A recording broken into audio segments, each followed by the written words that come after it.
Assalamualaikum warahmatullahi wabarakatuh.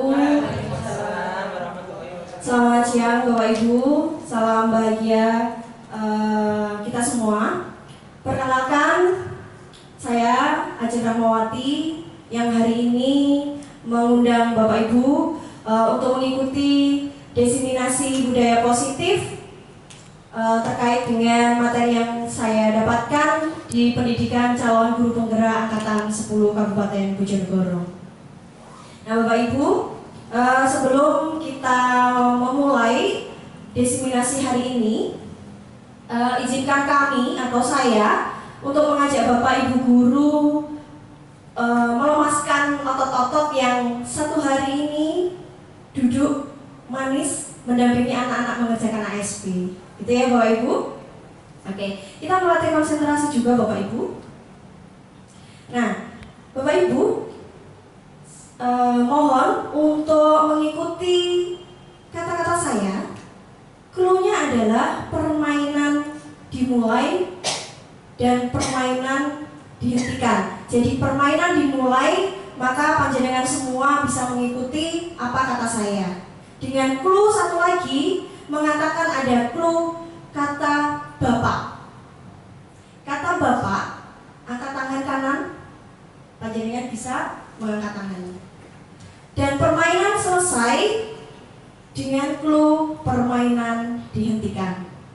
Jangan mengangkat tangan atau menggerakkan badan atau mengikuti instruksi saya ketika tidak ada kata Bapak. Bisa dimengerti Bapak, Ibu? Bisa ya? Oke, kita mulai Bapak Ibu Guru. Permainan dimulai. Kata Bapak, angkat tangan kanan, angkat tangan kiri. Konsentrasi lagi ya. Kita perlu berdiri atau duduk saja Bapak Ibu? Berdiri ya.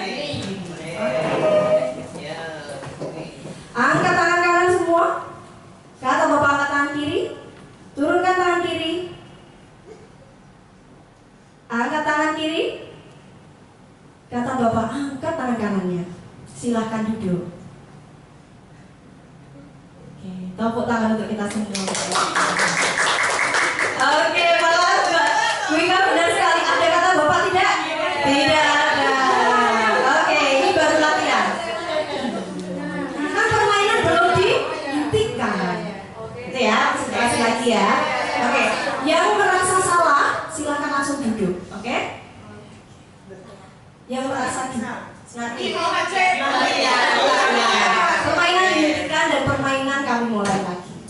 Kata Bapak tengok kanan, tengok kiri. Kata Bapak duduk. Kata Bapak berdiri. Angkat tangan kanannya, angkat tangan kirinya. Silakan tepuk tangan. Kata Bapak tepuk tangan untuk kita semuanya. Silakan duduk Bapak Ibu Guru.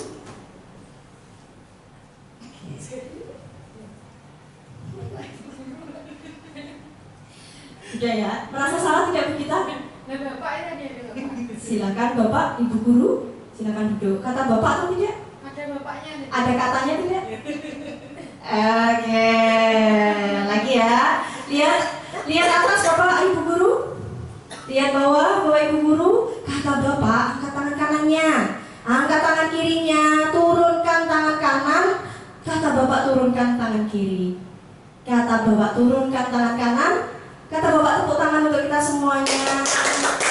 Dan permainan dihentikan. Tepuk tangan buat kita semuanya. Terima kasih Bapak Ibu Guru. Berarti kita melatih sebuah konsentrasi. Oke, lanjut ya. Bagaimana, sudah mulai semangat lagi Bapak Ibu? Semangat.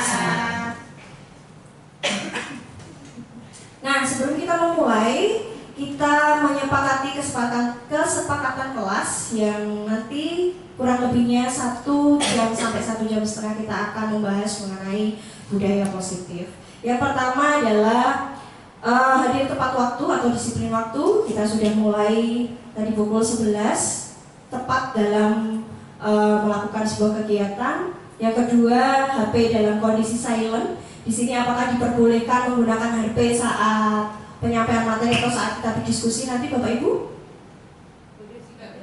boleh jika itu diperlukan ya, tapi dimohon untuk menyalakan suara HP-nya.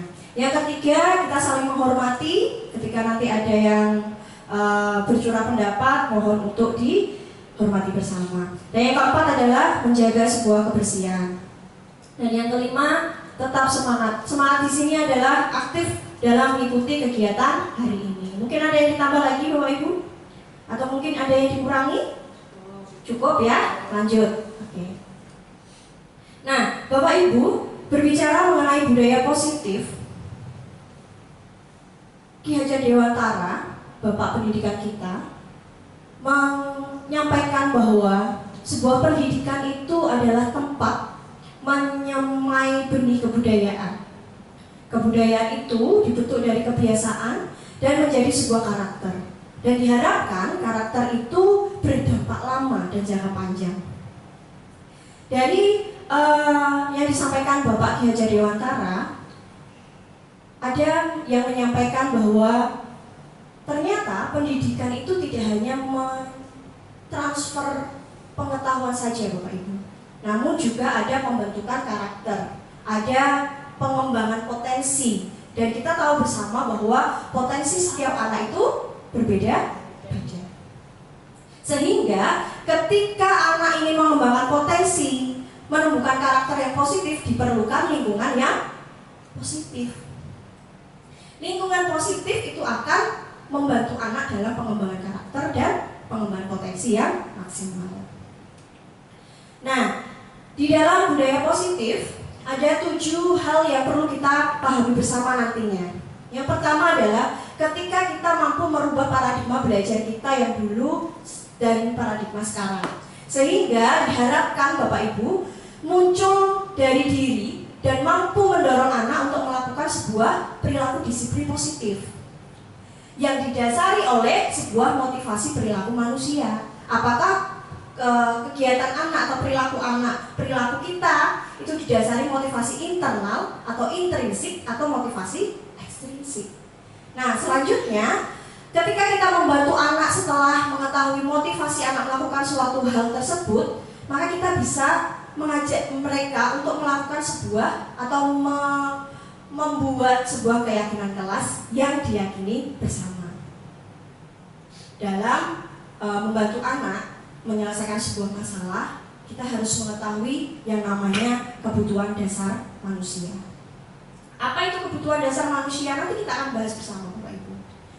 Setelah kita mengetahui dasar atau kebutuhan dasar manusia, barulah kita nanti menentukan posisi apa yang harus kita gunakan saat membantu anak saat menyelesaikan sebuah masalahnya.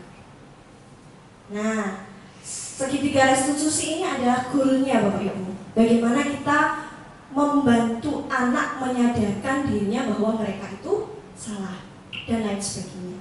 Nah, di sini Bapak Ibu kita belajar mengenai budaya positif. Perubahan paradigma belajar, Bapak Ibu, kurikulum Merdeka saat ini bertujuan agar siswa mempunyai keterampilan abad ke-21. Masih ingatkah Bapak Ibu keterampilan abad 21 itu apa saja? Apa saja Bapak Ibu? Apa saja? Beri kamu Mbak Tua dicoba jawab. Ini ada mic-nya. Ya, Bapak, kita nanti saling mengingatkan deh. Abad ke-21, keterampilan abad ke-21 yang pertama berpikir kritis. Berpikir kritis, betul? Lanjut. Terus makan itu bukan sih bahasanya? Lanjut lagi, tidak apa-apa. Berpikir kritis. Literasi. Ya, literasi digital. Kemudian Mungkin yang lain bisa nambah. yang lainnya. Yang pertama adalah bernalar kritis. Kita mengajak anak-anak untuk bernalar kritis. Yang kedua, mampu berkreativitas. Ya, kreatif, kolaboratif. Dan yang ketiga, komunikatif. 4, problem solving. Dan yang terakhir adalah yang tadi disampaikan Bu Ika, literasi digital. Nah, tujuan dari kurikulum merdeka itu Bapak Ibu. Sehingga apa? Sehingga di dalam pembelajaran kurikulum merdeka mengajak panjenengan semua untuk menggunakan pembelajaran berdasarkan prinsip berdiferensiasi. Prinsip berdiferensiasi ini yaitu pembelajaran yang memperhatikan karakteristik murid, atau kita pembelajarannya berpihak kepada murid sesuai dengan kebutuhan murid. Nah, diharapkan Bapak Ibu, murid kita nantinya akan mencetak atau mewujudkan peserta didik yang memiliki karakter profil pelajar Pancasila. Sampai sini paham ya Bapak Ibu? Nah, lanjut. Nah, di dalam sebuah teori kontrol Bapak Ibu, itu ada beberapa hal. Namun sebelum kita masuk ke dalam sini, coba panjenengan sedikit menjawab. Ada beberapa pertanyaan, ada 4. Monggo, silakan nanti jika panjenengan berpendapat menurut Anda pertanyaan ini sesuai dengan Anda, maka silakan angkat tangannya. Jika pertanyaan ini atau pernyataan ini tidak sesuai dengan Anda, atau Anda tidak setuju dengan pertanyaan ini atau pernyataan ini, jangan diam saja. Bisa dipahami? Yang pertama, Bapak Ibu, apakah guru bisa mengontrol murid? 1, 2, 3? Tidak bisa ya? Oke. Yang kedua, Bapak Ibu, apakah semua penguatan positif, efektif, dan bermanfaat? 1, 2, 3? Iya. Ya? Kalau iya silakan angkat tangan. Oke, mungkin ada yang mau menyampaikan pendapatnya yang mengatakan iya. Bu Eti tadi, ya, monggo. Alasannya apa Bu Eti?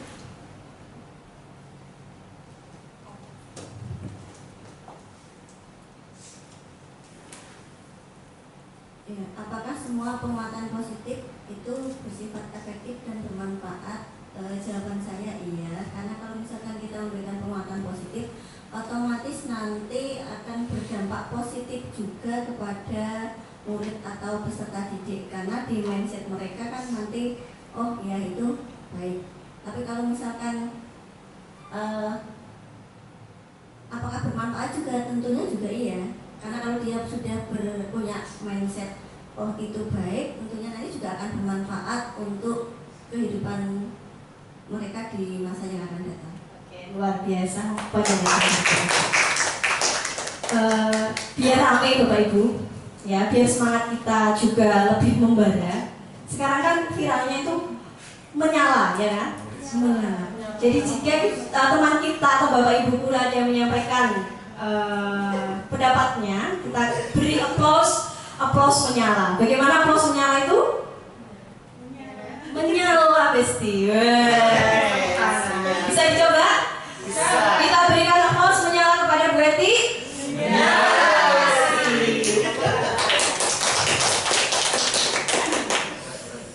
Nah, Bapak Ibu, penguatan positif itu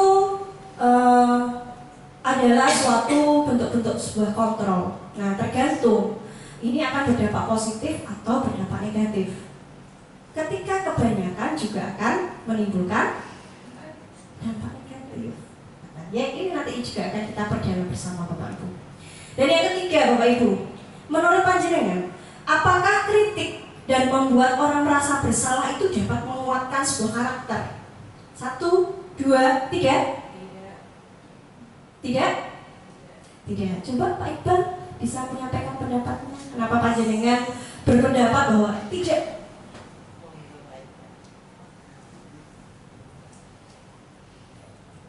Apakah kritik dan membuat orang merasa bersalah itu dapat menguatkan sebuah karakter, Pak Iqbal? Apakah kritik dan membuat orang merasa bersalah dapat menguatkan karakter?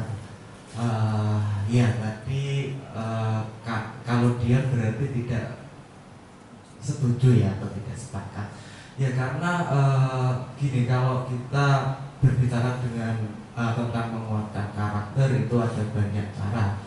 tidak hanya melalui kritik saja, bahkan ada beberapa tipe karakter yang mendapatkan serangan kritik itu bisa membuat merasa bersalah, atau bahasa psikologinya itu inferiority ya, merasa bersalah. Ya, tapi banyak cara seperti tadi penguatan melalui lingkungan positif itu. Kalau di Ivan Pavlov, Bapak behaviorism psikologi, ada teori stimulus respon, yang mana orang memberikan stimulan kepada lingkungan, tapi lingkungan juga bisa memberikan stimulus atau dalam tanda kutip rangsangan kepada orang untuk melakukan perilaku. Kalau lingkungannya positif, karakter juga akan terbentuk positif. Jadi tidak hanya melalui kritik, dan bahkan bisa berimpact pada tadi istilahnya inferiority. Terima kasih. Terima kasih. Nah, betul sekali Pak Iqbal yang disampaikan Pak Iqbal, bahwa ada banyak cara agar dapat menguatkan sebuah karakter, tidak melalui sebuah kritik dan membuat orang merasa bersalah. Nah, tadi yang disampaikan Pak Iqbal itu terkait dengan stimulus respon. Nanti kita akan bahas juga di sini. Nah, tadi ya Bapak Ibu. Nah, yang keempat Bapak Ibu, menurut panjenengan, apakah orang dewasa memiliki hak untuk memaksa? Tidak ya? Tidak. Alasannya apa Bu Gita?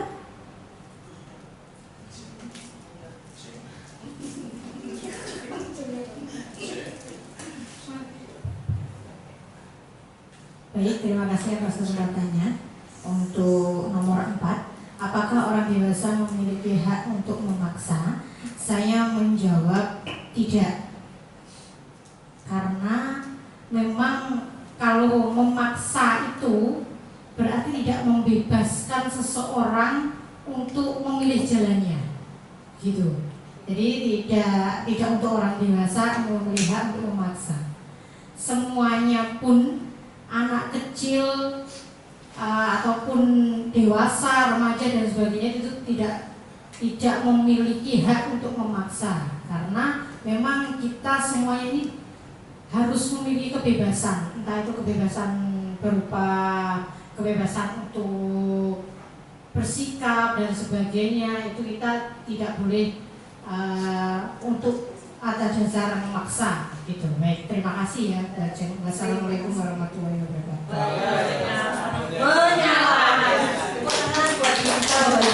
Jadi benar sekali Bapak Ibu. Jadi memang perilaku memaksa ini tidak efektif untuk sebuah jangka panjang. Memang dipaksa oleh Bapak Ibu guru, tolong bersihkan ruang kelas di pojokan sana ketika ada ruangan yang kotor, dibersihkan. Tapi ketika tidak ada kesadaran, maka anak juga akan, ya sudah, pada saat itu juga tidak berjangka waktu panjang. Nah Bapak Ibu, Bapak ini merupakan sebuah penulis. Bukunya adalah yang berjudul Memimpin Menggunakan Sebuah Prinsip, pada tahun 1991. Beliau mengatakan bahwa bila kita ingin membuat suatu kemajuan yang perlahan, maka ubahlah sikap atau perilaku Anda. Namun, bila kita ingin memperbaiki cara-cara utama kita, maka yang diubah adalah kerangka acuannya. Maka beliau mengajak kita semua untuk mengubah bagaimana kita melihat dunia, mengubah bagaimana kita berpikir tentang manusia, dan mengubah paradigma kita, skema pemahaman dan penjelasan aspek-aspek tertentu terkait dengan sebuah realita yang ada. Nah, Bapak Ibu, ini yang disampaikan Pak Iqbal tadi terkait dengan stimulus respon. Seseorang ketika melakukan sesuatu, adanya stimulus dan adanya respon. Contoh, Bu Gita mengambil ballpointnya dari Bu Lucy. Stimulusnya apa Bapak Ibu? Stimulusnya apa? Bu Gita ada rasa ingin memiliki. Stimulus. Responnya apa? Mengambil. Nah, sebelum sebelum mengambil perlu adanya kontrol diri. Ketika Bu Gita ingin mengambil atau ingin memiliki sebuah ballpoint dari Bu Lucy, maka dia harus mengontrol dirinya, terutama pikirannya. Pikiran yang positif itu akan menghasilkan sebuah tindakan yang positif. Maka itu yang dinamakan kontrol diri, Bapak Ibu. Nah, kita diajak untuk mengubah stimulus respon menjadi teori kontrol atau kontrol diri. Yang pertama, di stimulus respon itu berpandangan bahwa kebutuhan itu satu dengan yang lain sama. Sama atau berbeda, Bapak Ibu? Berbeda ya. Nah, sehingga teori kontrol mengatakan realita kebutuhan satu dengan yang lain itu berbeda. Semua orang melihat hal yang sama, padahal setiap orang itu memiliki gambaran yang berbeda-beda. Selanjutnya, Bapak Ibu, perilaku buruk apakah selalu dilihat bahwa itu salah? Menurut panjenengan bagaimana? Perilaku buruk itu dikategorikan sebagai perilaku yang salah. Setuju tidak dengan pernyataan itu, Bapak Ibu? Kalau perilaku buruk, iya itu pasti salah. Cuma mungkin dalam melakukan suatu perilaku itu seseorang pasti ada tujuannya.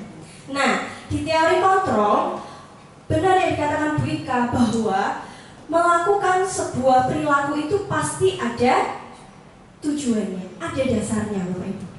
Nah, di sini ada video. Halo sahabat Bagia Studio, mohon bertemu disimak. kembali di sesi cerita. Mungkin saya tidak menyampaikan Kali ini kami video akan sampai bercerita mengenai seorang ya. guru yang melakukan kesalahan di depan murid-muridnya.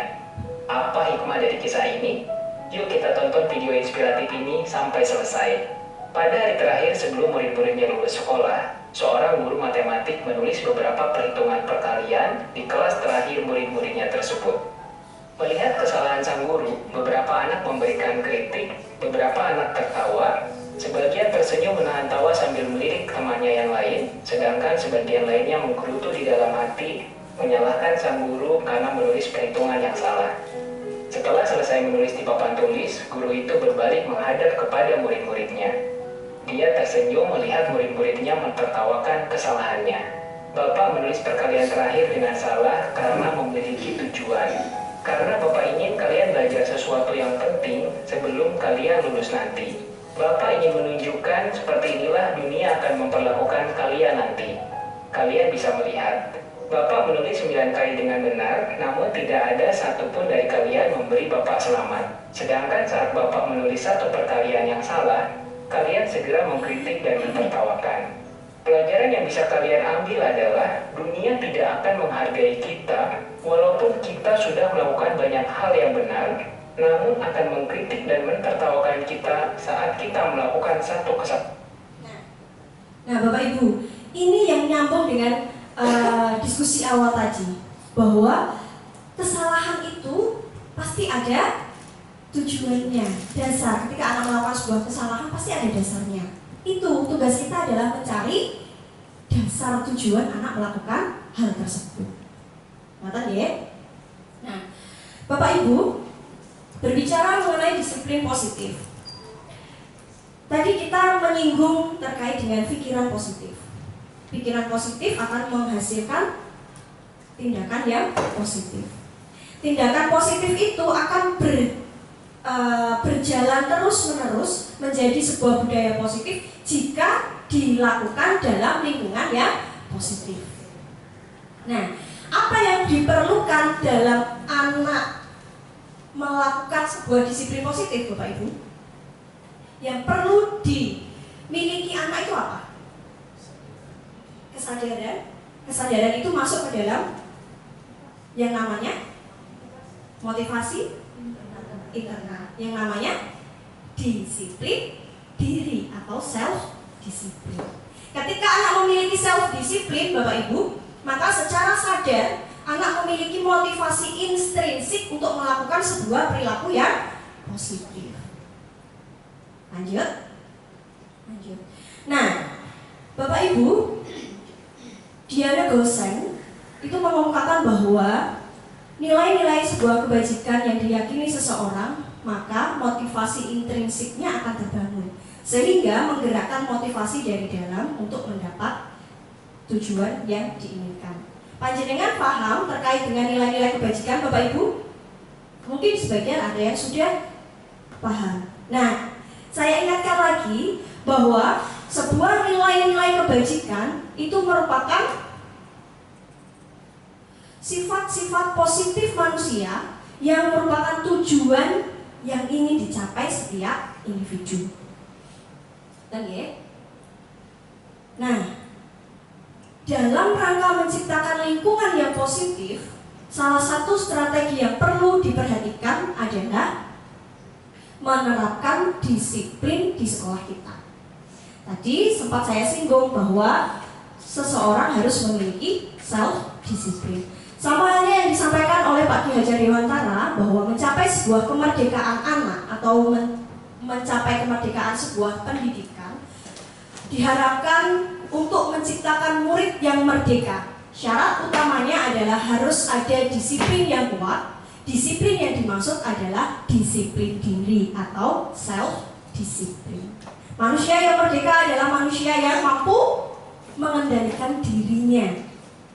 Ya, tidak ada paksaan, tidak ada bujukan, dan lain sebagainya. Atas dasar kemauan dan kesadaran diri sendiri. Baik, disiplin positif merupakan salah satu cara penerapan disiplin yang bertujuan untuk menumbuhkan kesadaran serta memberdayakan murid tanpa imbalan, penghargaan, ancaman, atau hukuman. Nah, Bapak Ibu, tugas kita adalah menciptakan anak-anak agar memiliki disiplin diri sehingga mereka bisa berperilaku dengan mengacu nilai-nilai kebajikan universal dan memiliki motivasi intrinsik, bukan motivasi ekstrinsik. Nah, ini Bapak Ibu yang dimaksud nilai-nilai kebajikan tadi. Di dalam sebuah pendidikan, gembor-gembornya ini kan adalah profil pelajar Pancasila. Apa nilai kebajikan dari profil pelajar Pancasila? Yaitu satu, beriman, bertakwa kepada Tuhan Yang Maha Esa.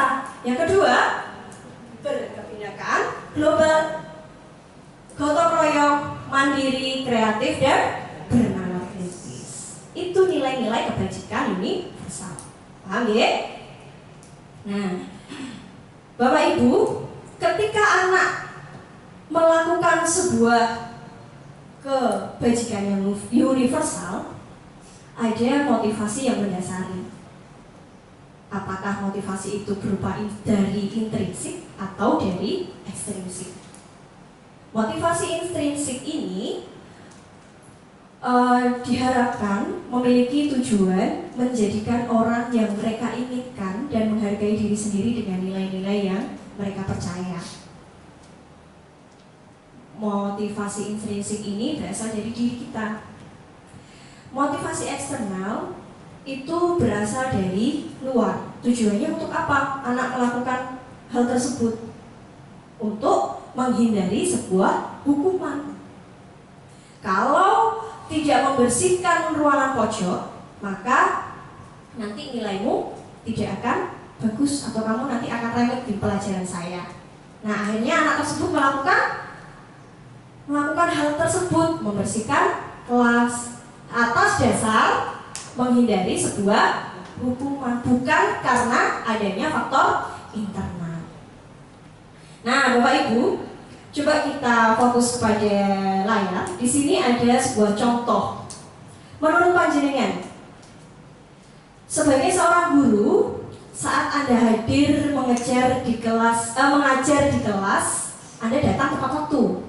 Ya, kira-kira motif apa yang paling kuat yang mendasari tindakan Anda, Bapak Ibu? Ini ada beberapa pilihan. Nah, refleksi bersama ya. Kira-kira atas dasar apa, Bapak Ibu? Yakin? C? Yakin. Berarti adanya motivasi dari intrinsik atau diri sendiri. Tidak karena atasan ya Bapak Ibu? Oke. Alhamdulillah. Lanjut. Nah, terkait dengan motivasi, di sini ada hukuman, konsekuensi, dan restitusi.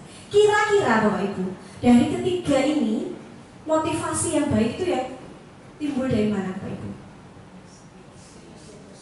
Restitusi. Yakin? Yakin. Memang apa Bapak Ibu restitusi itu? Kan nanti baru modal. Oh ini masih kira-kira ya? Mana ya? Kayak. Nah, Bapak Ibu, hukuman itu merupakan sesuatu yang tidak terencana atau tiba-tiba. Keputusannya yang dibuat oleh Bapak Ibu guru atau orang dewasa itu secara tiba-tiba. Yang kedua, murid di dalam menentukan sebuah konsekuensi atau hukuman itu tidak diikut sertakan.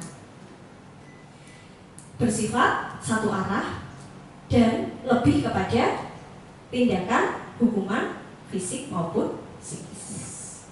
Konsekuensi ini terencana Bapak Ibu. Namun murid masih dibuat merasa tidak nyaman. Itu konsekuensi. Nah, akhirnya apa? Akhirnya Bapak Ibu guru selalu melakukan monitoring kepada murid. Itu yang menyebabkan anak merasa tidak nyaman. Contohnya apa Bu Ajeng nanti? Restitusi. Proses menciptakan kondisi bagi murid untuk memperbaiki sebuah kesalahan. Nah, di sini proses di mana kita mengajak anak untuk melakukan introspeksi diri agar anak merasa sadar bahwa melakukan sebuah kesalahan yang dilakukan. Proses kolaboratif yang mengajarkan murid untuk mencari sebuah solusi sendiri. Nah, di dalam ilmu bimbingan konseling, Bapak Ibu, ini hanya sekedar bertukar informasi. Anak di dalam sebuah melakukan konseling tidak dibenarkan untuk mendengarkan solusi dari Bapak Ibu guru atau konselornya. Yang menentukan solusi itu siapa? Anak sendiri. Tugasnya konselor apa Bapak Ibu? Tugasnya guru BK? Menggiring anak untuk berpikir menemukan sebuah solusi.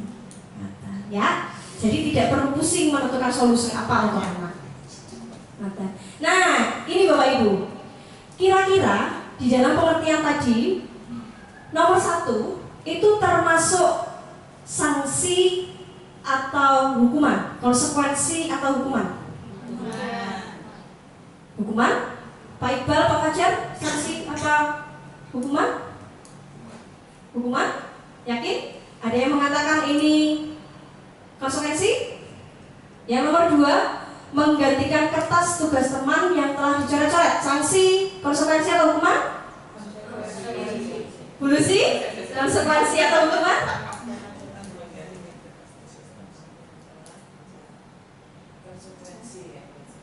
Yakin konsekuensi? Yang sebelah sini konsekuensi atau hukuman? Yang sebelah sini?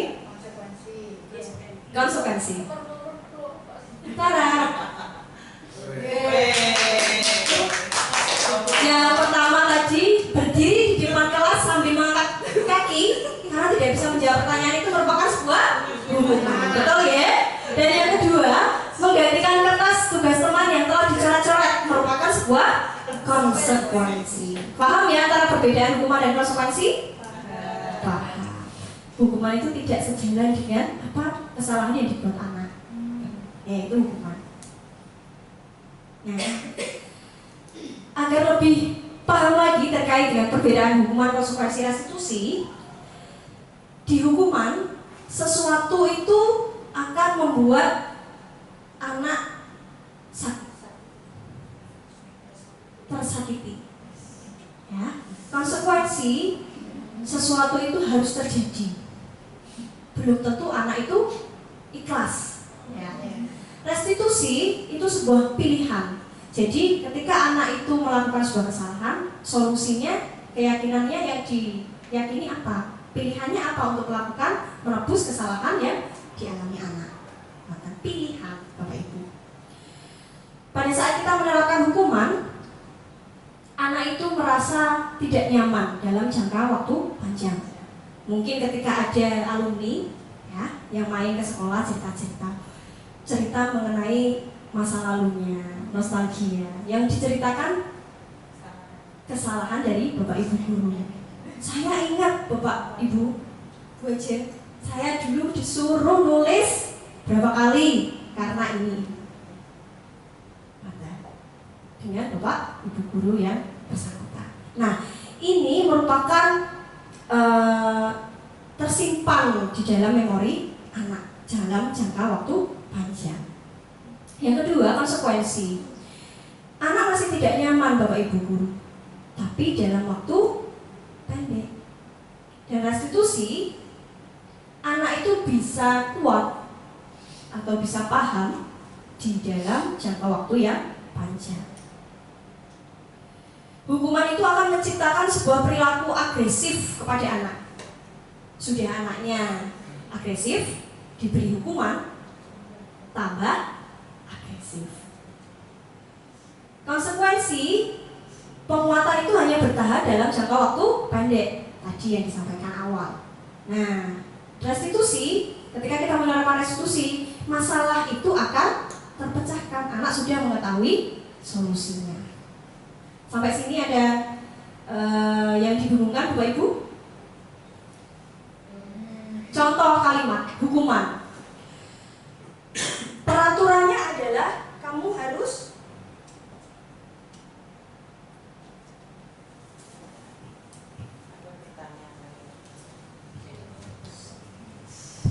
cek.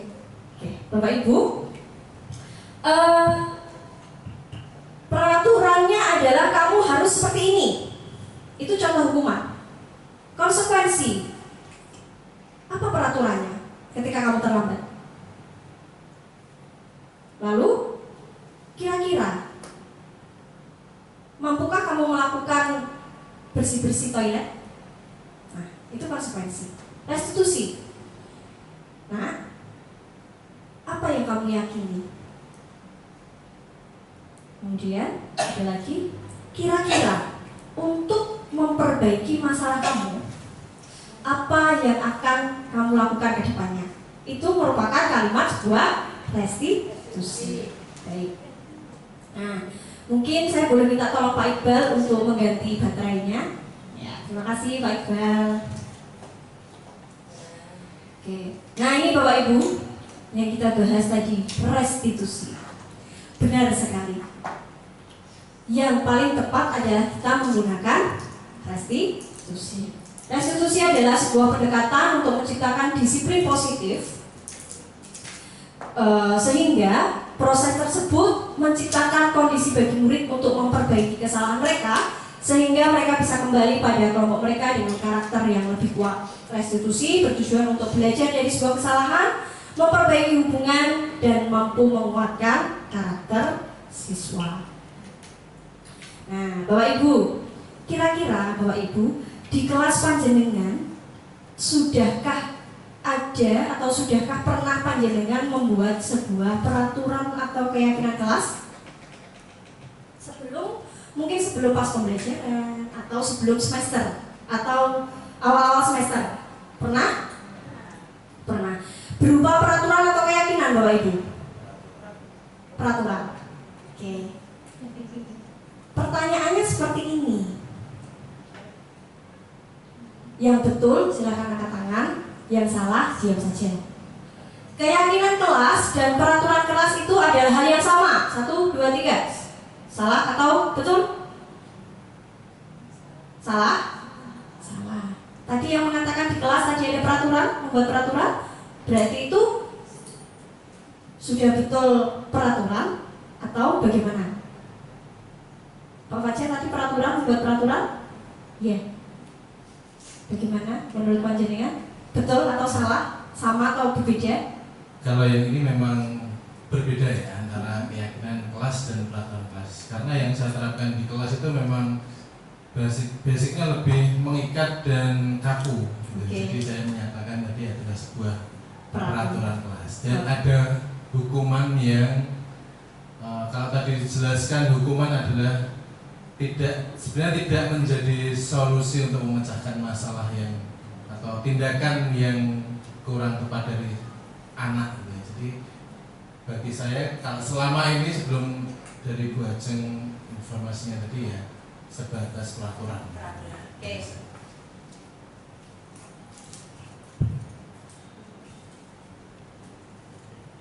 Terima kasih Pak Fajar. Keyakinan kelas dan peraturan kelas itu sama atau berbeda? Berbeda. Nah, Pak Fajar dulu mengatakan bahwa itu peraturan kelas. Ya tidak salah, karena belum tahu. Sekarang keyakinan kelas dan peraturan kelas itu merupakan hal yang berbeda. Ya. Yang kedua, silakan siap-siap angkat tangan atau tidak ya. Keyakinan kelas itu berlandaskan pada nilai-nilai kebajikan yang universal. Betul atau salah? Betul? Angkat tangan atau tidak? Betul. Tepuk tangan untuk kita semua Bapak Ibu. Jadi betul sekali bahwa keyakinan kelas itu berlandaskan pada nilai-nilai kebajikan yang universal. Nah, Bapak Ibu, pembentukan keyakinan kelas itu yang pertama adalah bersifat abstrak dari peraturan. Keyakinan kelas ini lebih rinci Bapak Ibu dan konkret. Keyakinan kelas berupa pernyataan-pernyataan yang universal. Keyakinan kelas senantiasa dibuat dalam bentuk kalimat yang positif. Keyakinan kelas sebenarnya tidak terlalu banyak sehingga mudah diingat dan dipahami. Oke, Bapak Ibu, contoh Pak Fajar tadi mengatakan bahwa saya membentuk peraturan kelas. Contohnya apa Pak Fajar? Dilarang. Misalnya kalau dari saya, karena di sini tidak, kalau peraturan itu menggunakan kalimat negatif. Iya. Dilarang tidur di kelas. Dilarang tidur di kelas. Kira-kira keyakinannya apa? Diubah menjadi apa Pak Fajar? Selalu memperhatikan apa yang disampaikan guru. Oke. Atau terlibat dalam kegiatan pembelajaran guru. Oke. Misalnya seperti itu. Oke, betul Bapak Ibu? Tepuk tangan menyalanya bagaimana? Oke. Nah, coba Bapak Ibu, nomor 1, kita ubah peraturan-peraturan ini menjadi sebuah keyakinan, ya. Oke, tadi ingat keyakinan itu bersifat kalimat yang positif, tidak terlalu panjang, gitu ya. Menggunakan helm saat mengendarai motor, keyakinannya disiplin, keselamatan, ada lagi bisa disiplin atau keselamatan. Membuang sampah pada tempatnya, menjaga kebersihan, dilarang menggunakan kata-kata kosong, kata-kata kasar, maksud saya sopan, terus menghargai, menghormati. Tara. Yang tadi keselamatan benar yang disampaikan Bu Arin dan Bu Eti, membuang sampah benar sekali, menjaga sebuah kebersihan, dilarang menggunakan kata-kata kasar, yaitu selalu bersikap positif, menghormati, menghargai dan lain sebagainya. Bapak Ibu, sudahkah panjenengan menerapkan atau mengetahui langkah-langkah dalam membuat keyakinan kelas? Belum? Oke. Ya mungkin yang sudah, silahkan diingat-ingat lagi. Kira-kira yang dilaksanakan itu sudah tepat atau belum ya? Mungkin ada yang belum, ada yang sudah. Nah, Bapak Ibu, silahkan bergabung dengan kelompok dua orang, ya. Bu Eti dengan Bu Dinda, Bu Ika dengan Bu Ani, Pak Fajar dan Pak Iqbal, Bu Uci dengan Bu Gita. Silahkan panjenengan mengurutkan langkah-langkah dalam menetapkan sebuah keyakinan kelas yang nantinya bisa kita aplikasikan ke dalam kelas pada saat sebelum pembelajaran atau pada saat sebelum menginjak pada ajaran baru. Bagaimana? Bisa dipahami instruksinya Bapak Ibu? Bisa. Silakan Bapak Ibu diurutkan ya.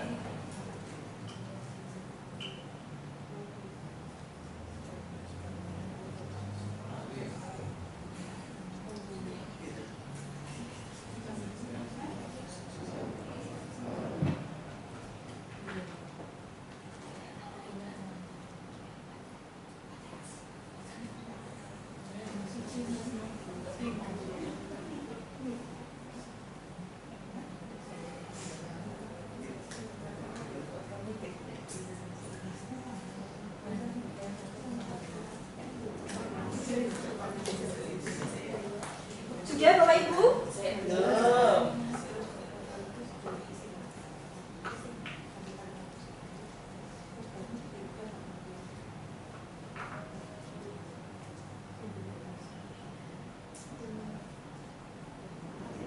Cukup urutkan saja.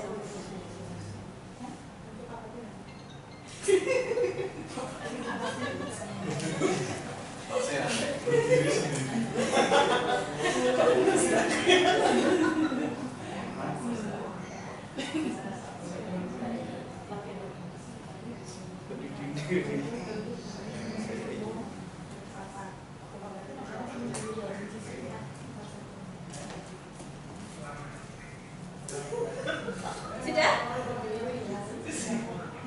Oke, sudah ya? Oke, kita lanjutkan Bapak Ibu. Nah, mungkin dari sisi kanan saya ada salah satu kelompok yang menyampaikan hasil diskusi dengan kelompoknya, Bapak Ibu. Siapa? Bu Eti, kelompoknya Bu Eti atau kelompoknya Bu Ika? Monggo, Bu Arin coba Bu Arin. Terima kasih Bu Eti untuk kesempatan yang sudah diberikan. Jadi di sini saya dan Bu Ika mendiskusikan mengenai langkah-langkah utama dalam menetapkan keyakinan kelas. Menurut kami, langkah-langkah yang harus kita lakukan itu yang pertama adalah nomor 4. Oke, diskusi mengenai peran seluruh warga sekolah. Ya. Warga kelas. Berdiskusi dulu ya berarti. Lanjut.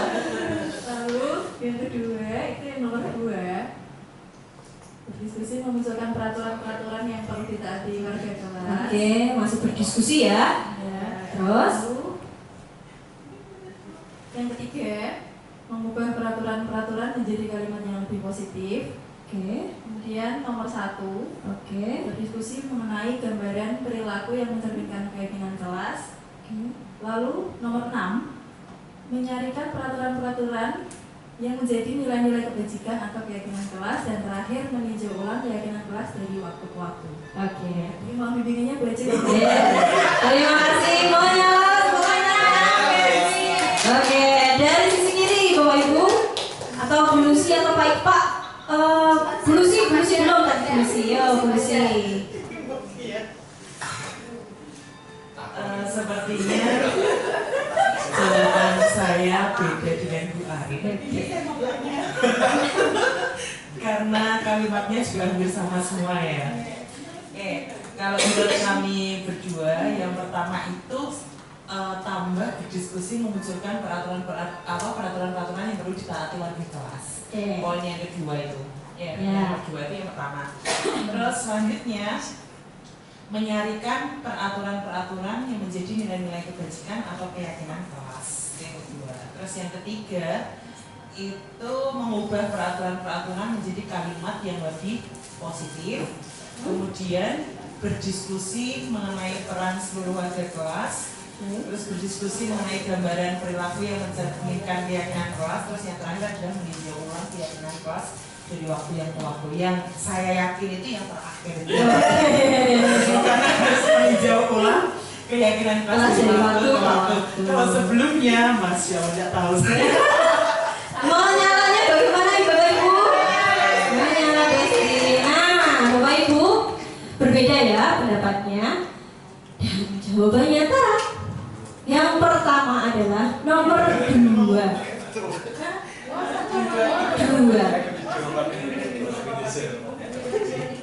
Nomor 2, berdiskusi memunculkan peraturan, betul? Ya. 3, dengan Bapak Ibu, mengubah peraturan-peraturan menjadi kalimat yang lebih positif.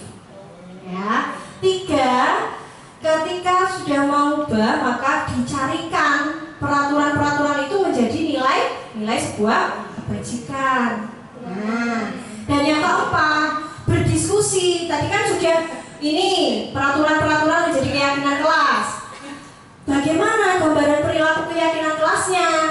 Nah, didiskusikan. Selanjutnya, berdiskusi mengenai peran warga kelas. Ketika sudah mengetahui perilakunya, diskusi mengenai peran anggota kelas. Dan yang terakhir, meninjau ulang keyakinan kelas dari waktu ke waktu. Tepuk tangan buat kita semua, Bapak Ibu.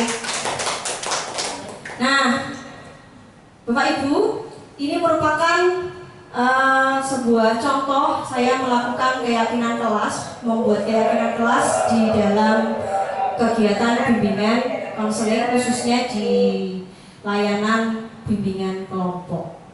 Nah, karena saya tidak ada jam di kelas, maka saya melakukan kegiatan bimbingan konseling melalui konseling kelompok, konseling individu, bimbingan kelompok, dan konseling individu. Baik, Assalamualaikum warahmatullahi wabarakatuh. Waalaikumsalam warahmatullahi wabarakatuh. Anak-anak, terima kasih kedatangannya. Hari ini kita melakukan bimbingan kelompok. Nah, sebelum kita melakukan bimbingan kelompok anak-anak, Bu Ejeng pastikan kita membuat dan menyepakati kesepakatan kelas atau kesepakatan kegiatan hari ini yang akan kita lakukan. Nah, saya kira-kira kesepakatan apa yang ingin kalian yakini? Itu Bu. Tepat waktu. Tepat waktu dalam hal apa? Dalam saat berangkat sekolah, mengerjakan tugas, mengumpulkan tugas. Oke, jadi dalam kegiatan ini tepat waktu dalam mengerjakan tugas ya. Besok lagi ketika datang melakukan bimbingan kelompok, waktunya kapan? Ya sesuai dengan waktu. Disiplin waktu. Disiplin. Bu Ejeng izin menulis ya. Disiplin waktu. Selain disiplin waktu ada lagi saling menghargai dalam hal kita menghargai ketika teman-teman menggunakan. Oke, yang ketiga bersikap asertif. Bersikap asertif itu yang seperti apa, anak-anak? Jujur. Kalau nggak suka bilang nggak suka, tapi dengan cara yang sopan, dengan cara yang baik, tidak menyinggung perasaan orang lain. Bersikap asertif, betul. Kemudian ada lagi anak-anak.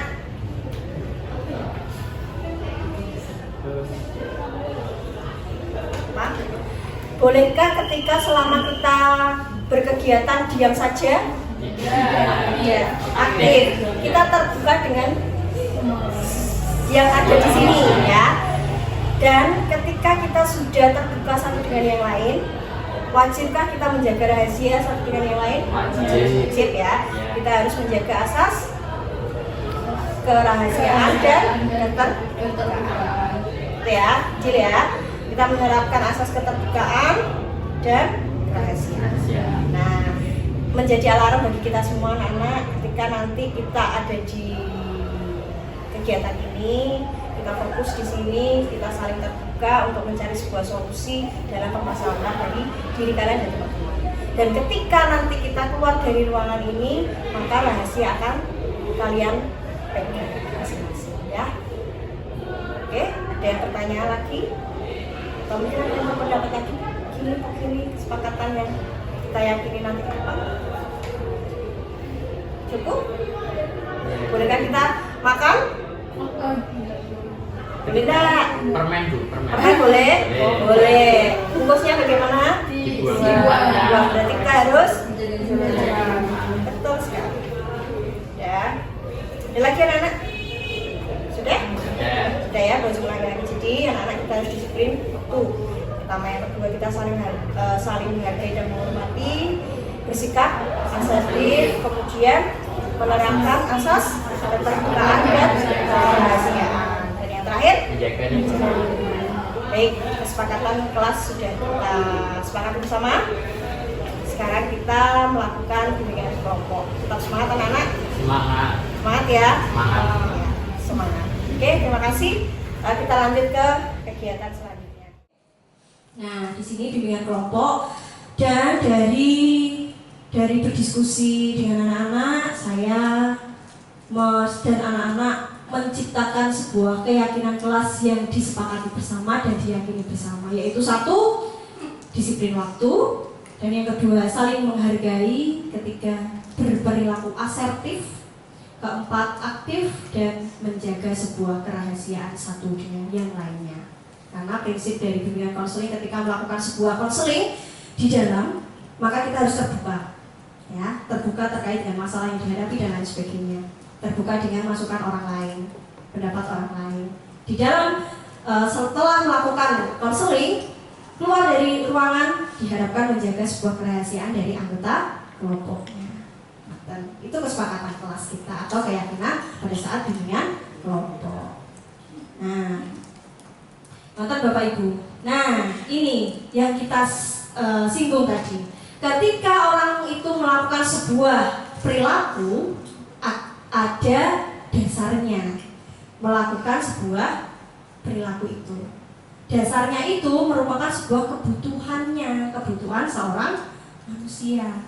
Apa saja kebutuhan dasar manusia, Bapak Ibu?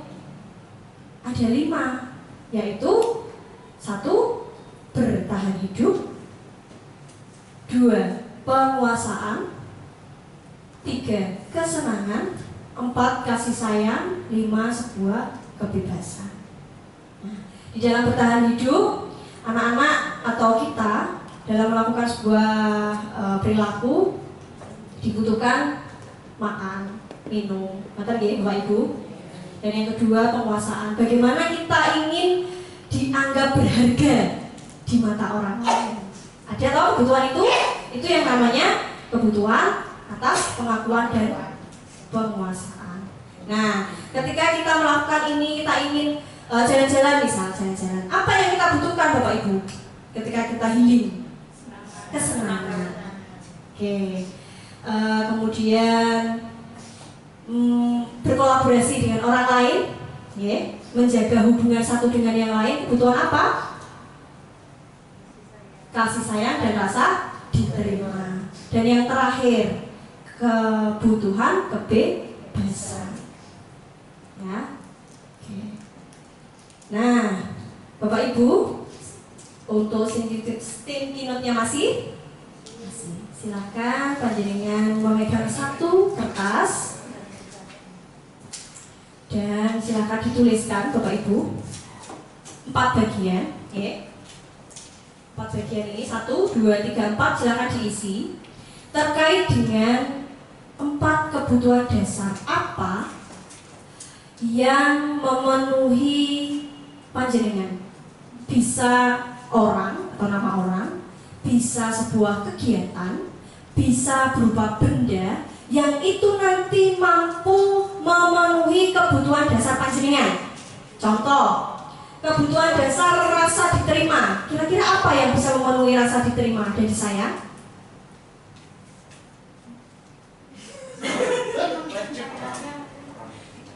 Jadi, kolom ini bisa diisi dengan nama orang, bisa diisi dengan benda, bisa diisi dengan sebuah kegiatan, ya, yang apa Bapak Ibu, yang mengarah kepada mampu memenuhi kebutuhan ini.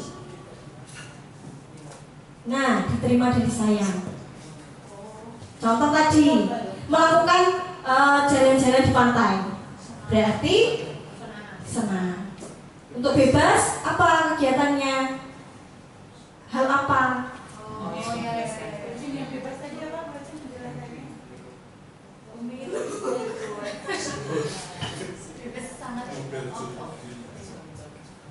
Iya. Jadi anak mempunyai sebuah kebebasan. Kita harus punya. Saya butuh kebebasan untuk berekspresi, untuk berpendapat, untuk menentukan sebuah pilihan dan lain sebagainya. Oke, monggo diisi. 2 menit dari sekarang. Diterima saya bisa itu penguasaan Bapak Ibu. Kekuasaan, kebutuhan kekuasaan. Iya, kekuasaan. Per orang Bapak Ibu. Ini refleksi diri ini Bapak Ibu ya. Berbeda-beda. Ya, berbeda. Tidak berkesinambungan. Bu Dinda ada bawa poin?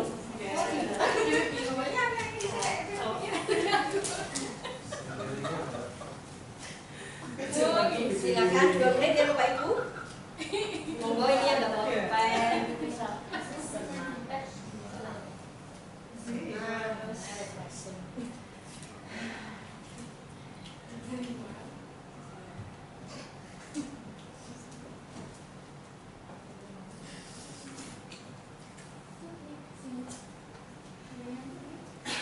Yang mana yang ini? Iya. Ini penguasaan, kekuasaan. Oh, kekuasaan. Kemampuan kita dalam kekuasaan. Dasar. Menguasai sekolah ini mungkin menguasai organisasi. Oh. Bingung ya. Ini sudah hati-hati, merugikan.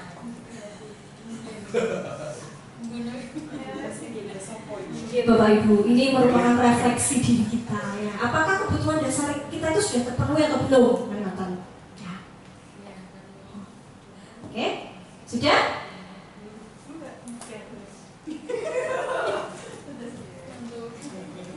Oke. Nah, saya ingin mendengarkan suara indahnya Bu Dinda. Apa-apa. Oke, Bu Dinda.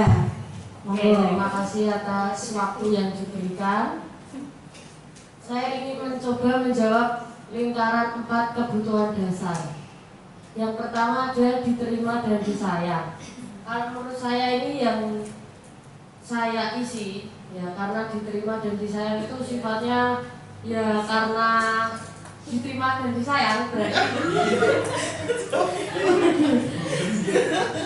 Saya memilih di lingkungan sekitar. Kemudian untuk bisa, nah bisa ini karena mengarah karena apa tuh pada kekuasaan ya. Menurut saya karena itu multitafsir ya. Jadi saya memilih untuk menjadi diri sendiri. Kemudian untuk bebas, saya memilih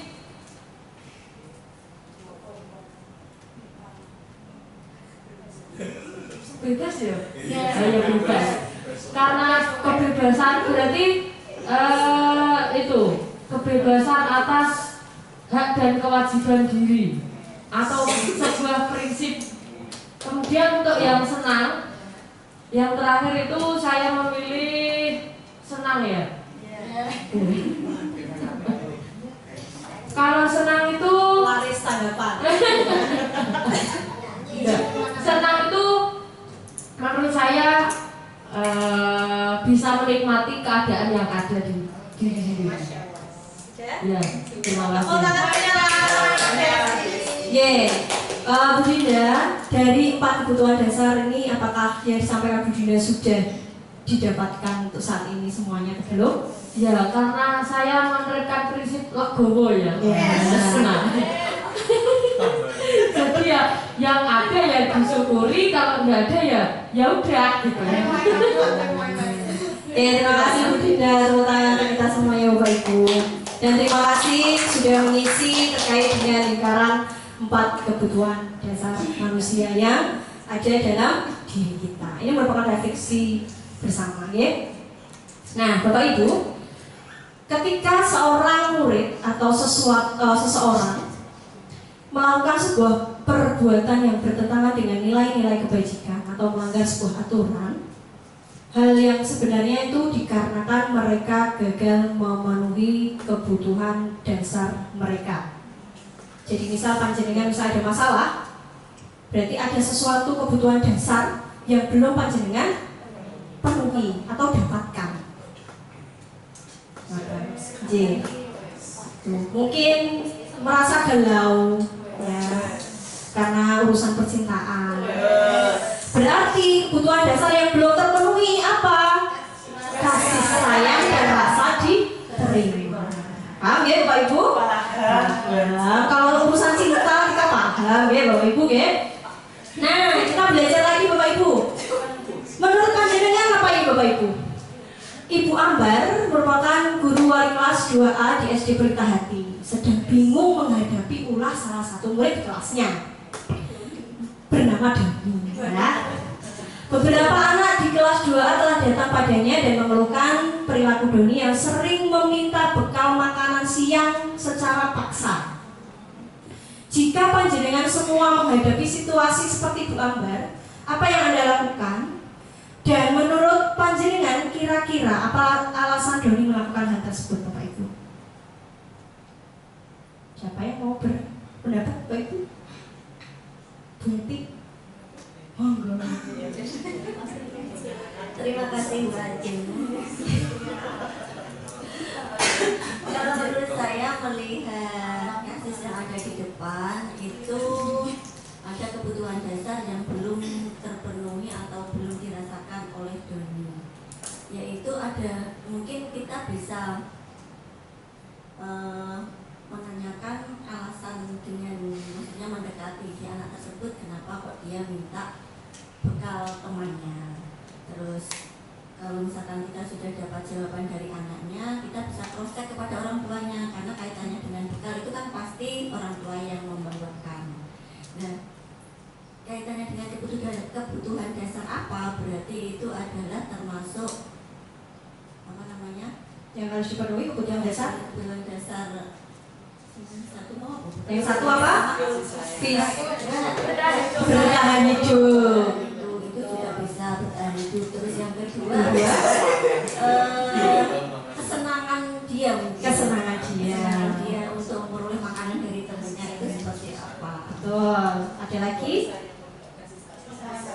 Penguasaan. Betul. Mungkin dia ingin menunjukkan. Iya. Cukupi kafe. Oke. Ada lagi? Apalagi ya? Kasih sayang juga mungkin Kasih sayang? bisa karena alasannya mungkin dia ingin mencari perhatian dari teman-temannya, bahkan dari gurunya, biar dia didekati oleh gurunya kenapa kok dia mengambil makanan. Sebenarnya mungkin dari kelima-limanya ini bisa masuk semua. Betul. Luar biasa. Nah, benar sekali Bapak Ibu yang disampaikan Bu Eti. Jadi dari kasus yang dialami oleh Ibu Ambar dan Doni itu sebenarnya masuk semua kebutuhan dasar yang belum dipenuhi oleh Doni. Benar sekali yang disampaikan Bu Eti, antara bertahan hidup, kekuasaan, kesenangan, kasih sayang, dan rasa sebuah kebebasan. Nah, kira-kira Bapak Ibu, ketika ada masalah kasus seperti ini, posisi kontrol apa yang harus kita terapkan pada diri kita? Posisi kontrol itu apa saja? Ada 5 Bapak Ibu posisi kontrol yang harus kita pilih. Nah, kira-kira dari 1, 2, 3, penghukum, rasa bersalah, teman, pemantau, manajer, yang Anda pilih apa sebelum menginjak ke dalam? Pak Fajar? Manajer Pak Iqbal? Bu Lucy? Teman, manajer? Teman. Bu Gita? Manajer. Bu Dinda? Pembuat rasa bersalah. Gak apa-apa ya. Terus Bu Eti? Manajer. Bu Ika? Bu Ari? Manajer. Oke, kita bahas satu-satu. Untuk posisi kontrol penghukum Bapak Ibu, penghukum itu bisa baik fisik maupun verbal. Nada suaranya itu tinggi Bapak Ibu, cenderung matanya melotot dan menghardik. Ya, menghardik. Contoh, patuhi aturan saya, mau atau tidak mau, kamu harus melakukan hukuman. Ya, itu penghukum. Hasilnya apa? Anak akan merasa dendam dan merasa lebih marah lagi. Nah, yang dipilih Bu Dinda, pembuat rasa bersalah. Di sini ibu gurunya atau bapak ibu gurunya menggunakan kalimat yang tidak nyaman, hening, silent treatment, ya mungkin dengan silent treatment, dan bisa dengan kalimat seperti ini contohnya. Ibu sangat kecewa sekali dengan kamu. Nah, apa hasilnya muridnya Bapak Ibu? Murid akan merasa menjadi seorang yang gagal dan tidak mampu membahagiakan orang lain.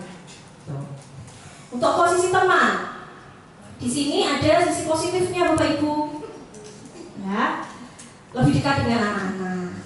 Ya. Tapi ada sisi negatifnya Bapak Ibu. Apa? Ketika anak merasa senang dan akrab, maka anak itu akan menjadi lebih bergantung kepada Bapak Ibu guru tersebut. Itu ya, itu teman. Pemantau di sini lebih kepada aturan-aturan atau konsekuensi yang ada di institusi. Kira-kira kamu terlambat sanksinya apa? Itu lebih kepada pemantau. Nah, benar, memang anak mengetahui konsekuensinya, tapi dia belum mengetahui bahwa dia sadar akan kesalahannya. Dan yang terakhir adalah manajer. Di sini guru mempersilahkan murid untuk mempertanggungjawabkan sebuah perilakunya dengan pertanyaan yang menggali pada tujuan kedepannya untuk masa depan yang lebih baik lagi. Ada suaranya tulus, bahasa tubuhnya tidak kaku, dan lebih dekat dengan murid. Nah, tujuannya apa? Tujuannya adalah menjadi pribadi yang mandiri, merdeka, bertanggung jawab atas perilaku yang dia lakukan. Nah, ini contohnya Bapak Ibu.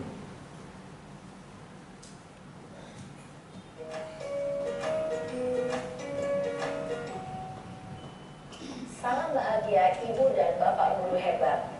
Dalam penerapan disiplin positif restitusi, salah satu program yang dikembangkan adalah 5 posisi kontrol. 5 posisi kontrol dalam restitusi adalah proses perjalanan seorang pendidik agar dapat mengenali dirinya. Pada video kali ini, kita akan membahas tentang 5 posisi kontrol yang dikembangkan oleh Diane Gossen dan contoh penerapannya.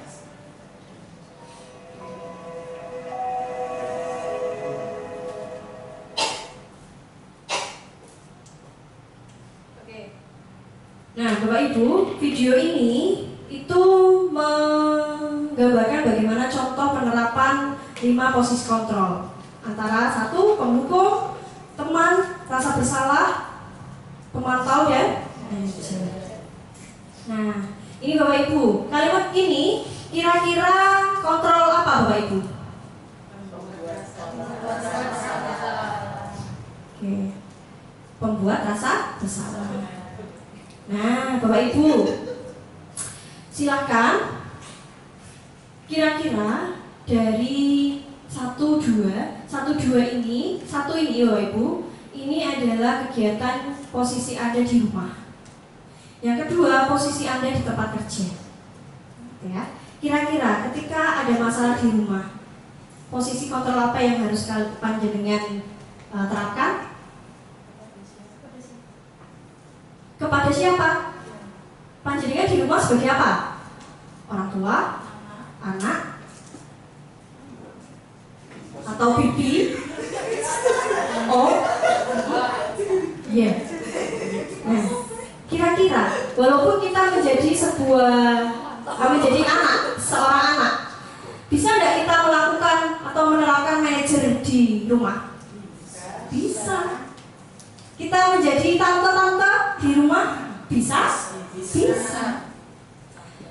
Di sekolah kita menjadi seorang guru. Yang kita terapkan adalah manajer.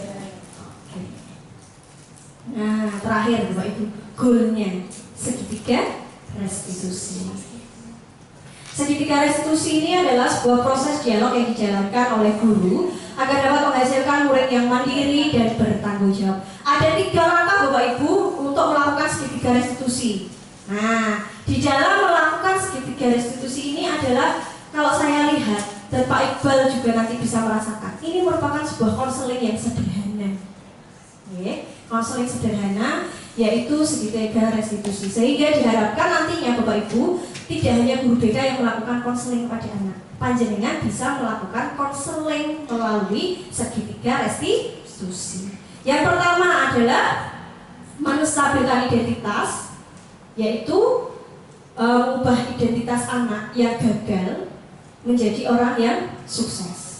Dari rasa sedih menjadi rasa yang lebih rasional. Validasi tindakan yang salah, bahwa anak memahami kebutuhan apa yang harus dia penuhi.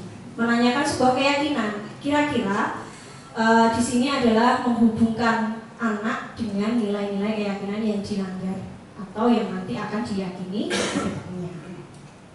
Itu contoh menstabilkan identitas Bapak Ibu ketika ada anak salah. Tadi contohnya Bu Gita ngambil ballpointnya si Bu Lucy. Kira-kira kalimat menstabilkan identitasnya seperti apa Bapak Ibu?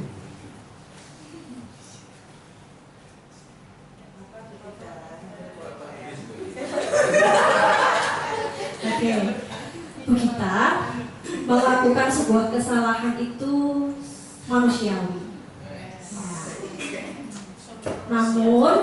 Namun Bu Gita pasti ada alasan mengapa panjenengan mengambil ballpointnya Bu Lucy. Kira-kira apa tujuannya Bapak Ibu? Nah, kira-kira ada dasarnya ini berarti masuk ke validasi tindakan yang salah tadi yang saya sampaikan. Nah, Bu Arin bertanya kepada Bu Gita, "Ya Bu Gita, kira-kira untuk kedepannya Bu Gita bagaimana ketika ada rasa seperti ini muncul kembali?" Ini merupakan sebuah menanyakan keyakinan, melakukan sebuah segitiga restitusi. Mudah nih Bapak Ibu? Bisa? Bisa. Nah, sekarang kita bermain drama sederhana Bapak Ibu. Oke. Ini ada berapa orang Bapak Ibu? 8. Nah, ini silahkan ada 8 kertas. Silahkan diambil, dipilih. Yang nanti kosong berarti menjadi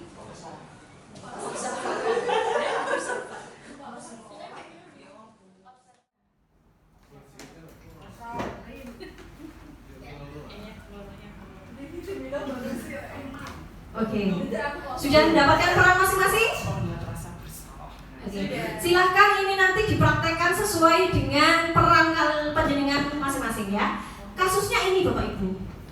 Ada laporan dari wali kelas 11.5 jika ada peristiwa antara Kara dan Naira, bahwa Kara yang terkenal anak berprestasi di sekolah diketahui menjegal dan mengatakan kata-kata kasar kepada Naira. Yang kosong siapa? Saya. Ya, berarti panjenengan sebagai Kara. Panjenengan sebagai Kara dan observer ya. Iya. Kara itu yang mengolok-olok Naira. Kara melakukan hal tersebut berulang kali karena sering diolok-oleh oleh Naira dan teman-temannya bahwa Kara anak culun dan lain sebagainya. Paham? Oke, kita lakukan. Monggo yang berperan silakan berdiri dan Bu Arin ya. Kontrol pertama. Saya berarti berkata-kata kasar ya. Betul.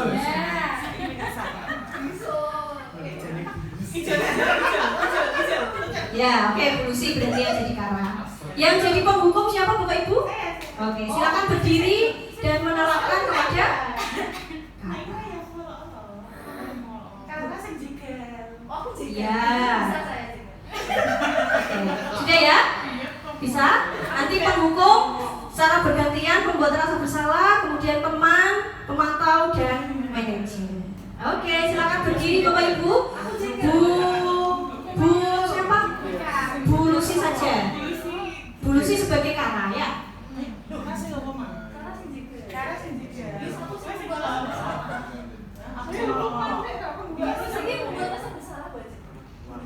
Ya.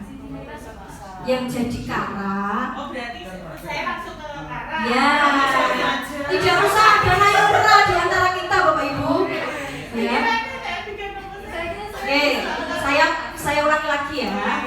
Jadi di sini hanya ada Kara dan posisi kontrol panjenengan sebagai guru sesuai dengan tadi ya. Bu Arin jadi Kara. Posisi kontrol penghukum sinten Bapak Ibu? Oke, silakan.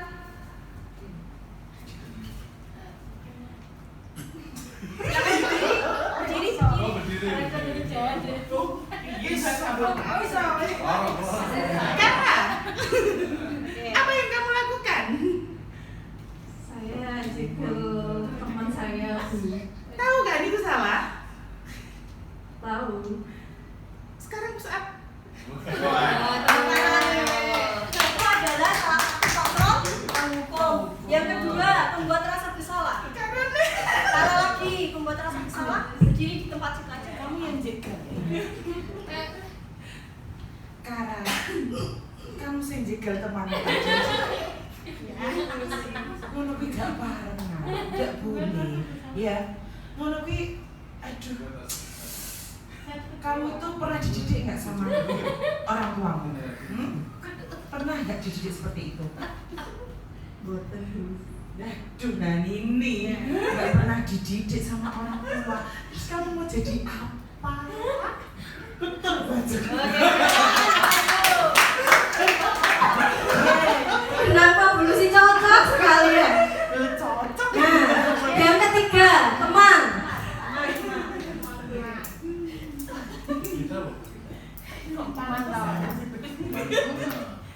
Kara, bener ya tadi kamu jegal ya?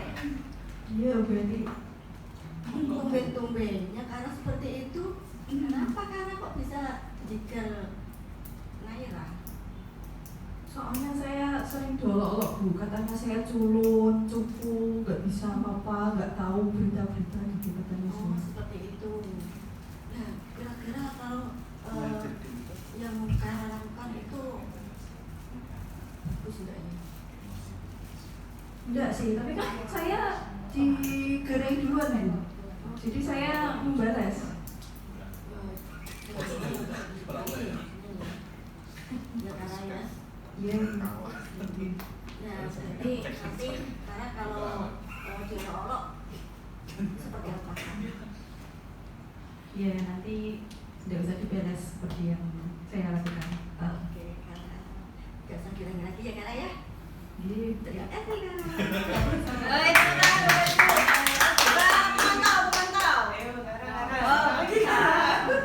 Kara tetap berdiri aja ya, jangan duduk ya Kara ya. Ya, kita mantap. Kara, Gitu. ini ada apa? Kok sampai seperti ini? Itu, Bu, saya dikata-katai sama Naira, Bu, soalnya. Jadi saya nggak terima ya, saya jegal. Soalnya udah sering, Bu, kayak gituan. Perbuatan itu perbuatan baik atau buruk? Ya sebenarnya buruk, tapi karena saya nggak terima gitu kan, akhirnya saya balas. Berarti tahu ya konsekuensinya kalau melakukan hal yang buruk seperti itu. Iya, tahu. Nah, berarti harus dilakukan ya, berarti untuk konsekuensinya apa? Iya. Jangan diulangi lagi ya. Silakan dilakukan untuk konsekuensinya ya. Tepuk tangan boleh. Manajer sekarang, manajer itu ada 3 ya. Oh, ada 3.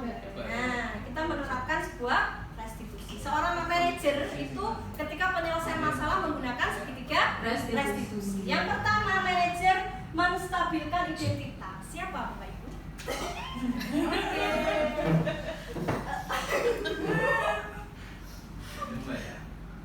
Manajer menstabilkan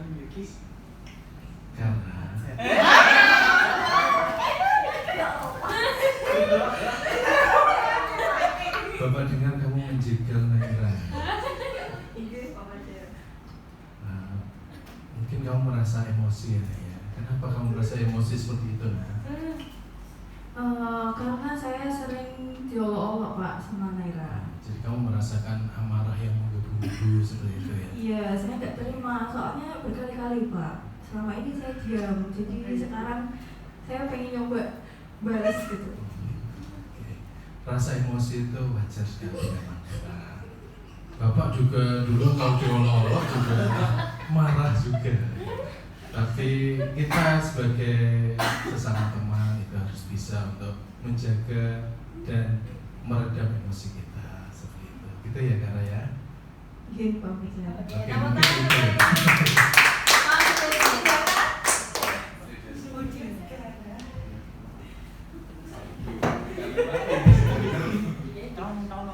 Kara berdiri loh, lali aku.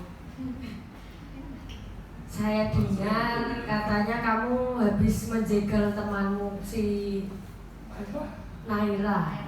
Iya Bu Dinda. Kara, jadi begini. Kamu pasti punya alasan kan, kenapa kok nggak ada angin, nggak ada hujan, tiba-tiba kamu melakukan itu. Pastinya punya alasan, ya toh?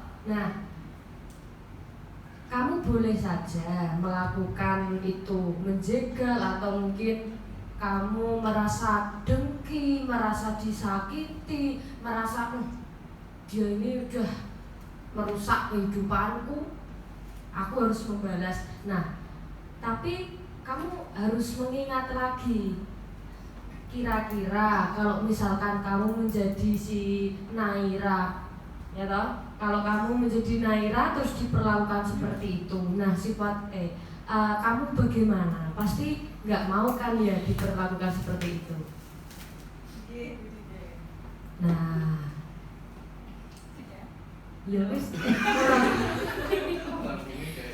Nah, jadi sebenarnya boleh-boleh saja melakukan itu, tapi harus tahu, maksudnya tahu batasan, ya toh. Jadi kita memposisikan diri kita itu, kalau kita disakiti, berarti balasannya juga gitu. Maksudnya, misalkan kalau anak itu menyakiti kita, nah posisikan kita itu sama kayak anak yang disakiti, sakit kan ya. Nah, apalagi sampai dijegal, nah itu waduh, nanti kamu kalau dimarahi sama cekku gimana? Nah, kalau dia mulai duluan menyakiti saya gimana Bu Dinda? Nah, itu yang harus diperbaiki ya. Sudah. Terima kasih Bu. Panjang nanti ya. Oke, yang terakhir yang menanyakan sebuah keyakinan. Siapa ini? Baik Bali ya? Cocok ya.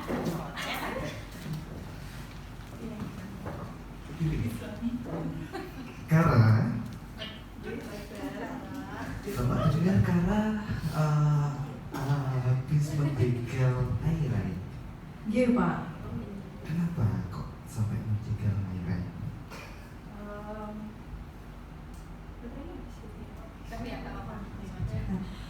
Soalnya saya sudah berkali-kali diolok-olok Pak sama Naira. Awalnya saya diam, terus akhirnya saya pengen membalas. Oh seperti itu, iya. Tapi tahu nggak kalau dijegal itu pasti rasanya sakit loh. Iya, tahu. Iya. Misal Kara dijegal orang lain, apa Kara juga merasakan sakit yang demikian? Iya. Iya. Nah, oleh karena itu kalau kita berteman satu dengan yang lain, tidak usah mari tidak menyakiti baik secara fisik maupun perasaannya. Iya. Berjanji tidak mengulangi lagi ya Kara? Iya, siap itu. Betul. Ya, kalau kita berbuat salah itu manusiawi, karena sekali manusiawi, 2 kali melakukan kesalahan yang sama itu orang yang tidak mau belajar. Kalau 3 kali melakukan kesalahan yang sama itu bisa menjadi karakter dan kebiasaan yang buruk. Mari kita menjauhi kebiasaan tersebut. Nah, Bu Arin, bagaimana rasanya Bu Arin? Dari panjenengan merasakan dihukum dengan posisi kontrol guru penghukum, teman, rasa bersalah, pemantau, bahkan manajer. Bagaimana? Ada perbedaannya Bu Arin?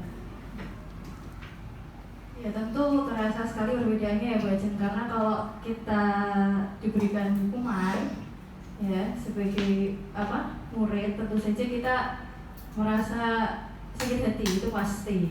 Dan solusi dari masalah itu tidak bisa didapatkan sepenuhnya.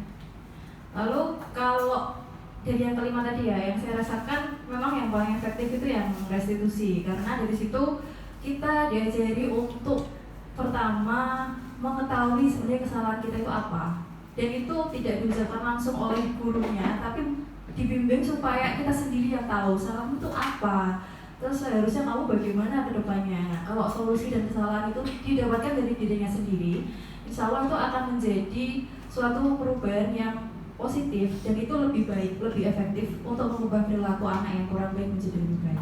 Oke, tepuk tangan Bapak Ibu.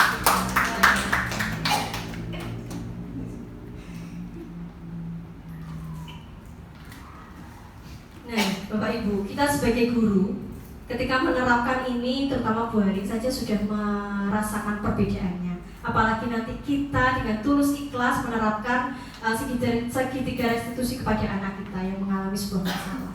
Maka anak itu juga akan merasakan hal yang hampir sama dengan yang dirasakan oleh Bu Haring. Betapa bahagianya kita Bapak Ibu ketika kita bisa mendorong anak untuk menumbuhkan kesadaran diri anak, untuk memperbaiki sebuah perilaku yang lebih baik lagi. Nah, Bapak Ibu, ini merupakan salah satu contoh penerapan segitiga restitusi yang saya terapkan di dua anak. Tidak perlu saya sampaikan sampai akhir. Intinya adalah saya menerapkan ini tadi contoh kasus yang kedua dengan Kara. Itu juga saya terapkan ada di video ini, Bapak Ibu. Ya.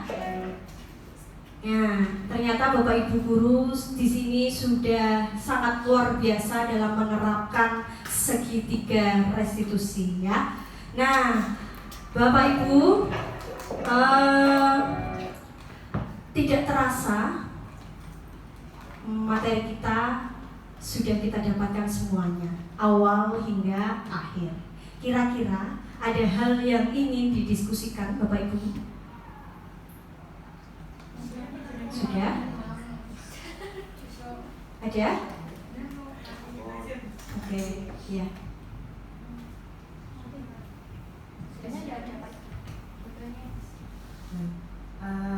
Seperti ini Bu Ajeng, misal ada permasalahan anak yang sedang bermasalah ini tergolong anak yang pembohong. Jadi saat dia direstitusi pun jawabannya kebanyakan bohong. Nah, bagaimana cara kita menanggapi kalau kita menemukan kasus seperti itu? Terima kasih. Terima kasih Bu Ika. Ini pertanyaan yang sangat luar biasa. Ini pengalaman saya, ya, ketika saya mendampingi anak kemarin saat anak itu melakukan mencuri, dan sampai beberapa guru yang bertanya untuk mendampinginya tidak mampu untuk membuat dia jujur. Perlu diingat Bapak Ibu, setiap seseorang melakukan satu kesalahan, maka orang itu akan melakukan kesalahan baru untuk menutupi kesalahan yang dia lakukan. Nah, tugas kita itu sangat besar Bapak Ibu. Bagaimana mengajak anak, mendorong anak untuk jujur. Kemarin Panjenengan tahu juga ada masalah itu. Berapa jam saya melakukan konseling kepada anak agar anak itu jujur. Yang saya lakukan adalah satu, menyadarkan anak, atau sebelum menyadarkan saya menyampaikan kepada anak. Contoh kalimat ya Bu Ika. Dok, terkhusus ini anaknya perempuan kebetulan. Dok, jujur saja sama Bu Ajeng. Wong Bu Ajeng itu juga pernah salah. Bu Ajeng juga pernah salah. Ketika dihadapkan seperti ini, Bu Ajeng juga merasa deg-degan, Bu Ajeng juga merasa gemetar. Kalaupun misal saya berbohong, saya dihadapkan dengan seperti ini, kemungkinan besar saya juga akan menutupi kebohongan saya dengan kebohongan yang lain di saat itu.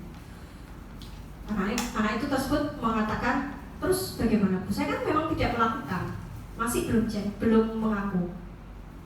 Lalu begini, Dok, kalau sampai mau jujur, maka ini kuncinya ya Bapak Ibu, kita tembak sesuai dengan kepribadiannya. Kita lihat anak, ketika anak itu melankolis, maka kita tembak hatinya. Ketika anak itu pragmatis, perfeksionis, kita tembak kognitifnya. Contoh, anaknya melankolis, coba kamu lihat orang tua kamu. Nah, kita sentuh hatinya Bapak Ibu ketika anak melankolis. Sehingga peran kita, selain kita mendampingi anak, kita juga harus mengetahui karakter anak. Kita tembak apa yang ada di kepribadian anak. Mata C, coba ketika kamu tidak jujur seperti ini, mungkin saja ketika kamu benar-benar melakukan ini, orang tua bagaimana? Orang tua lebih suka kalau anaknya jujur daripada yang tidak jujur. Tidak apa-apa, coba katakan yang sebenarnya. Nah, pada saat itu saya tembak hatinya Bapak Ibu. Dan alhamdulillah dia nangis. Gak apa-apa nangis, kita berikan kesempatan dia untuk menangis. Ceritakan, Bocil tidak akan marah. Saya berikan kesempatan. Ya Bu, saya mengambil. Nah, akhirnya dia ngaku Bapak Ibu.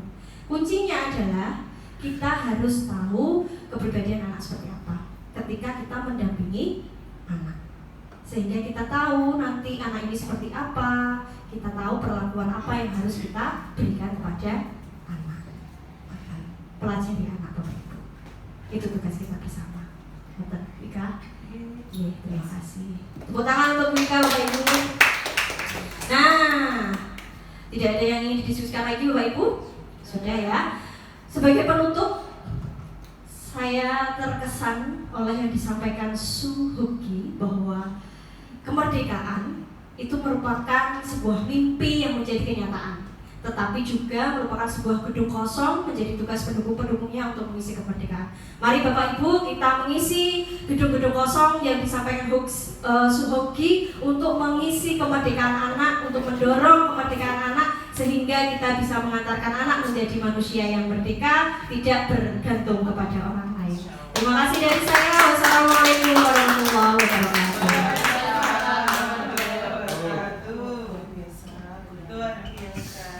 Terima kasih teman-teman.